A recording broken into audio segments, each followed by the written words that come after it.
मुरादाबाद आने वाले समय में बदलता हुआ दिखाई देगा, जिसको लेकर नगर निगम ने रणनीति तैयार कर ली है। स्मार्ट सिटी की एक बैठक आयोजित की गई, जिसमें सभी आगे की कार्यक्रमों के बारे में रणनीति तैयार की गई है। नगर निगम का ये कहना है कि आने वाले समय में मुरादाबाद बदलता हुआ दिखाई देगा और इसके लिए कार्य योजना भी तैयार कर ली गई है। जनपद मुरादाबाद बहुत जल्द बदलता हुआ दिखाई देगा। इसको लेकर नगर निगम ने जमीनी स्तर पर काम करना शुरू कर दिया है। मुरादाबाद के दिल्ली रोड स्थित सर्किट हाउस में स्मार्ट सिटी लिमिटेड की बैठक आयोजित की गई। बैठक में महापौर विनोद अग्रवाल, एमएलसी डॉक्टर जयपाल सिंह व्यस्त, नगर आयुक्त संजय चौहान, एडीएम सिटी आलोक कुमार वर्मा के साथ अन्य अधिकारी भी मौजूद रहे। सभी की मौजूदगी में स्मार्ट सिटी के माध्यम से किए जा रहे कार्यों को लेकर मंथन किया गया। वरिष्ठ निर्यातक अजय गुप्ता का ये कहना है कि नगर निगम को पहले शहरवासियों को जाम जैसी समस्या से निजात दिलानी चाहिए। सिटी चैनल से बात करते हुए उन्होंने कहा, जो मीटिंग हुई है इसमें बड़ा टेक्निकली ये लोग चल रहे हैं और मैं समझता हूँ कि काफ़ी अच्छा सुधार जो है हमारी सिटी को मिलेगा और जो कंजेशन है वो भी ख़त्म होगा। मगर मैं चाहता हूँ कि पहले स्टेशन के सामने और हरतला में सड़क चौड़ी करी जाए, 4 वे लेन करी जाए, तो पब्लिक को पता चलेगा कुछ हो रहा है। अभी जितना भी काम हो रहा है पब्लिक को नहीं पता चल रहा है कि कोई स्मार्ट सिटी के लिए काम हो रहा है।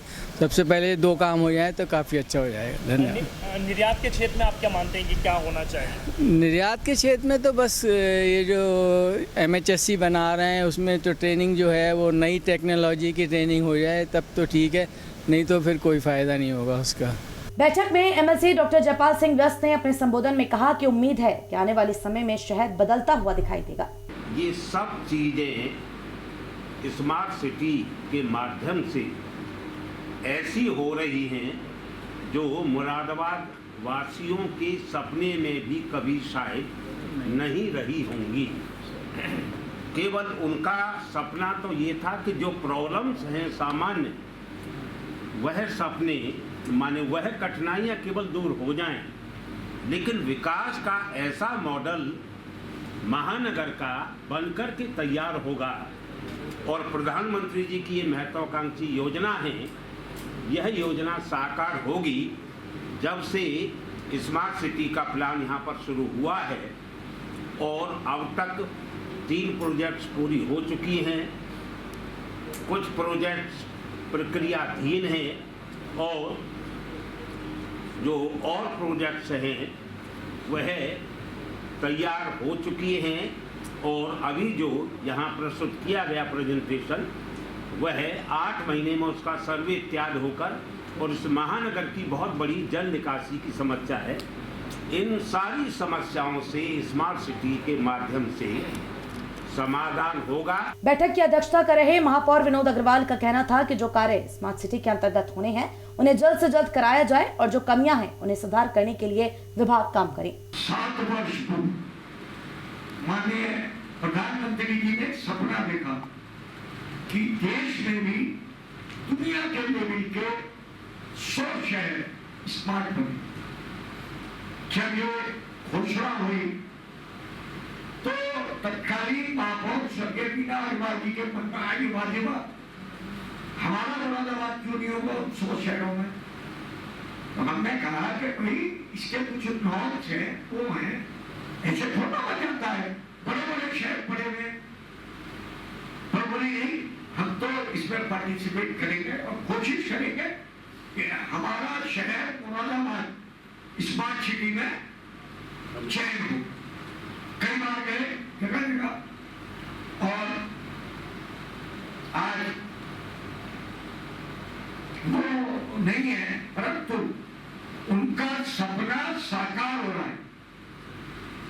मुरादाबाद शामिल हुआ, गोरखपुर रह गया, मेरठ रह गया, गाजियाबाद रह गया, बड़े बड़े शहर इस दौर में रह गए और हमारा शहर चौथे राउंड में 19 जनवरी 2018 को आखिरकार 97 नंबर का था 100 में से, पर चयन में आ गया। और साथ मुझे बड़ी चिंता थी कि 3 वर्ष गुजर गए लगातार चयन होने के बाद भी कि हम 95 नंबर पे चले आ रहे थे, लगातार नंबर उठ ही नहीं रहा था। पर अब की बार मैं पूरी स्मार्ट सिटी की टीम को बधाई दूंगा। बैठक के बारे में जानकारी देते हुए नगर आयुक्त संजय चौहान ने बताया। देखिए, मैं आपको बताना चाहूँगा कि मुरादाबाद स्मार्ट सिटी लिमिटेड के अंतर्गत आज सिटी एडवाइजरी फोरम की बैठक थी और चूँकि मुरादाबाद स्मार्ट सिटी योजना के तहत चौथे चरण में चयनित हुआ है। वर्ष 2019 में मुरादाबाद जनपद इस योजना के तहत शामिल किया गया था और बहुत तेज़ी से कार्य करते हुए तमाम विपरीत परिस्थितियों, जैसे आप सभी जानते हैं कि लगभग 1.5 वर्ष कोविड के अंतर्गत लॉकडाउन और अन्य स्थितियों में गुजरा है। इसके बावजूद एक लंबी यात्रा मुरादाबाद स्मार्ट सिटी ने तय की है। आज हम 1000 करोड़ के प्रोजेक्ट्स के सापेक्ष लगभग 700 करोड़ की परियोजनाएं या तो ज़मीन पर चल रही हैं या पूर्ण हो चुकी हैं या टेंडरिंग की स्टेज में हैं। 3 प्रोजेक्ट्स हमने अभी तक कंप्लीट किए हैं और उनकी उपयोगिता पूरे शहर में चर्चा का विषय बन रही है। 16 प्रोजेक्ट्स के ऊपर अभी हमारा कार्य एडवांस स्टेज में है। कहीं कहीं 60%, कहीं कहीं 80% उन परियोजनाओं पर कार्य किया जा चुका है और तीसरे चरण की जो परियोजनाएं हैं उसमें हमने आज विशेष रूप से चर्चा की है ऐसी परियोजनाओं के बारे में जिनको कि अभी दिसंबर के पूर्व शहर में आरंभ किया जाना है। एडवाइजरी फोरम एक ऐसा प्लेटफॉर्म है जहां हम माननीय जनप्रतिनिधियों, माननीय मीडिया के साथियों और अन्य सभी वर्गों के प्रतिनिधियों के साथ डिस्कशन के बाद ये तय करते हैं कि परियोजनाओं को किस तरह का स्वरूप दिया जाना है। मैं बताऊं कि मुरादाबाद में जलभराव की एक बहुत बड़ी समस्या है। जलभराव की समस्या का निदान करने के लिए एक कॉम्प्रिहेंसिव ड्रेनेज प्रोजेक्ट को हमने अवधारित किया है और इस योजना पर बहुत तेज़ी से कार्य किया जा रहा है। इस योजना पर आज इस एडवाइजरी फोरम की बैठक में विशेष रूप से चर्चा की गई है। 4 अन्य प्रोजेक्ट्स हैं जो शहर को एक नया स्वरूप, नया कलेवर देने के लिए डिज़ाइन किए गए हैं।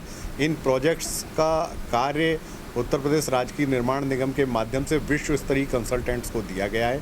ये प्रोजेक्ट्स खास तौर से हमारी स्मार्ट रोड नेटवर्क, दूसरा retrofitting of old city area, तीसरा मिशन कायाकल्प और चौथा हमारा एक प्रोजेक्ट है जिसमें MHSC के सहयोग से पीतल नगरी या ब्रास सिटी के अंदर ऐसी प्रयोगशालाएं विकसित करना जिससे कि मुरादाबाद में निर्मित होने वाले प्रोडक्ट्स का सर्टिफिकेशन यहीं हो जाए और वो विश्व बाज़ार में, वैश्विक बाज़ार में प्रतिस्पर्धा में पीछे न रह जाएं। ऐसी लैबोरेटरीज़ विकसित करना, साथ ही ऐसे ट्रेनिंग सेंटर्स का विकास करना जो मुरादाबाद के धातुकर्म के बारे में विशेषज्ञता को न सिर्फ पढ़ें बल्कि उस कला को देश के अन्य हिस्सों तक ले जाएं। इस प्रोजेक्ट पे भी हमने कार्य आरंभ किया है। इन 4 प्रोजेक्ट्स के बारे में बहुत डिटेल से चर्चा हुई है। जो सुझाव हमें प्राप्त हुए हैं उनको हम अपने प्रोजेक्ट्स में समाहित करते हुए 6 माह के अंदर ये प्रयास करेंगे कि हमारे बचे हुए प्रोजेक्ट धरातल पर लोगों को दिखाई पड़ते हैं।